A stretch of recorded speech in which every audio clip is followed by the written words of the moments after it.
ఏలూరు జిల్లా కైకలూరు నియోజకవర్గ శాసనసభ్యులు కామినేని శ్రీనివాస్ కైకలూరులో కొలువై ఉన్న శ్రీ శ్రీ శ్రీ శ్యామలాంబ అమ్మవారి దేవస్థానం నందు దసరా ఉత్సవాలను పురస్కరించుకుని ఏర్పాటు చేసిన భారీ అఖండ అన్న సమారాధనలో పాల్గొన్నారు.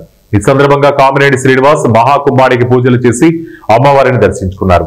వచ్చిన భక్తులకు అసౌకర్యం కలగకుండా ఎలాంటి అవాంఛనీయ సంఘటనలు జరగకుండా దేవస్థానం సిబ్బందికి, ఉత్సవ కమిటీ సభ్యులకు మరియు పోలీసు వారికి సూచించారు. వచ్చిన ప్రతి ఒక్కరికి అన్న ప్రసాదం అందే విధంగా చూడాలన్నారు. ఈ కార్యక్రమంలో మాజీ శాసన మండలి సభ్యులు కమ్మిలి విఠలరావు, ఎన్డీఏ నాయకులు, ప్రజాప్రతినిధులు తదితరులు పాల్గొన్నారు.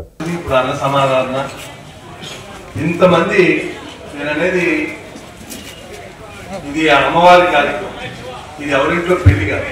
కానీ ఇంతమంది ఇలా ఉంది, ఒక చక్కటి ఒక మంచి వాతావరణం క్రియేట్ చేసి ఇలా చేస్తున్నందుకు నిర్వాహకులను అందరినీ, దాంతోపాటు ఇక్కడ తయారు చేసిన నిర్వాహకుల్ని, అలాగే దీంట్లో ఇన్వాల్వ్ అయిన దేవస్థానం వాళ్ళని అందరినీ మనస్ఫూర్తిగా అభినందిస్తూ ఆ అమ్మవారి తరుణం మనందరి మీద ఉండాలని చాలా చాలా ఇలా ఏ కార్యక్రమం ఒకరికి అది ప్రతిదీ శ్రద్ధాభక్తులతో డెఫినెట్ గా చేస్తే ఇంకో 10 మందికి ఇది అలవాటు అవుతుంది. మంచి చేసే కార్యక్రమం, ఈ మంచిలో పాల్గొన్న ప్రతి వాళ్ళకి నేను మనస్ఫూర్తిగా అభినందన తెలియజేస్తూ సెలవు తీసుకుంటాను.